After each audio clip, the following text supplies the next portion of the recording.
আমার ভাইয়েরা দেখেন তো ভালো করে বুঝা শুই না বলেন তো দেখি, এই যে বর্তমান সমাজের মধ্যেই রাসূলকে এত পরিমাণ ভালোবাসে, ভালোবাসতে বাসতে বলে চেয়ার একটা আছে সামনের মধ্যেই একটা চেয়ার আছে, সেই চেয়ারটা চিন্তা করে চেয়ারের মধ্যে রাসূল আসবে তারপরে আমরা থামবো।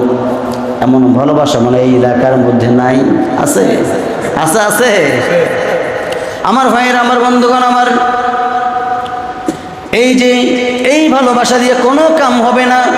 বিশ্বনবী মুহাম্মদুর রাসূলুল্লাহ সাল্লাল্লাহু আলাইহি ওয়াসাল্লামকে, আমার নবীজিকে আবু তালেব কোলের মধ্যে বুকের মধ্যে আগলে রেখে জাফর এবং আলীকে অন্য একটা বিছানার মধ্যে রেখে আর এক বিছানার মধ্যে আবু তালেব এবং বিশ্বনবী মুহাম্মদুর রাসূলুল্লাহ সাল্লাল্লাহু আলাইহি ওয়াসাল্লামকে এক বিছানার মধ্যে বুকের মধ্যে আলিঙ্গন করে নিয়ে ছোট থেকে বড় করেছেন। বলি সুবহানাল্লাহ, আরো আস্তে সুবহানাল্লাহ।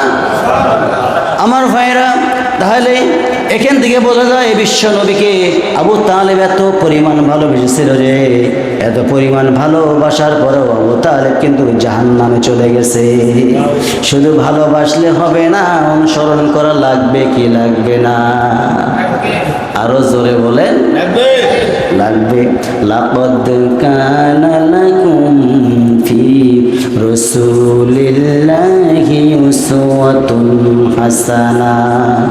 আমি আল্লাহ রাব্বুল আলামিন উত্তম আদর্শ রেখে দিয়েছি কেবলমাত্র একমাত্র মুহাম্মদুর রাসূলুল্লাহ সাল্লাল্লাহু আলাইহি ওয়াসাল্লামের মাঝে। বলি সুবহানাল্লাহ। তাহলে উত্তম আদর্শ যদি আমরা পেতে চাই কাকে মানতে হবে? বলেন বলেন বলেন। মুহাম্মদুর রাসূলুল্লাহ সাল্লাল্লাহু আলাইহি ওয়াসাল্লামকে অনুসরণ করতে হবে।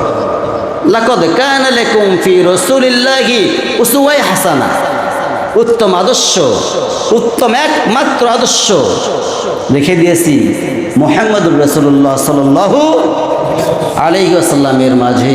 আমার ভাইয়েরা,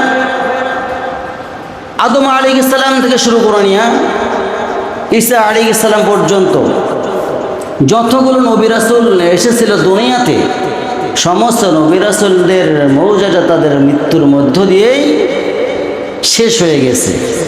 কিন্তু আমার নবীর মৌজাদা আজও আছে না নাই? বলেন তো, সেই মৌজাদার নাম কি? কোরআনে কারীম। বলেন, কোরআনে কারীম। এই মৌজাদা কিয়ামত হয়ে যাবে, শেষ হবে না।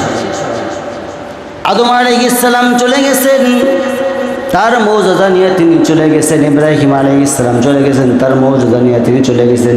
মূসা আলাইহিস সালাম চলে গেছেন, তিনি তার মৌজাদা নিয়ে চলে গেছেন।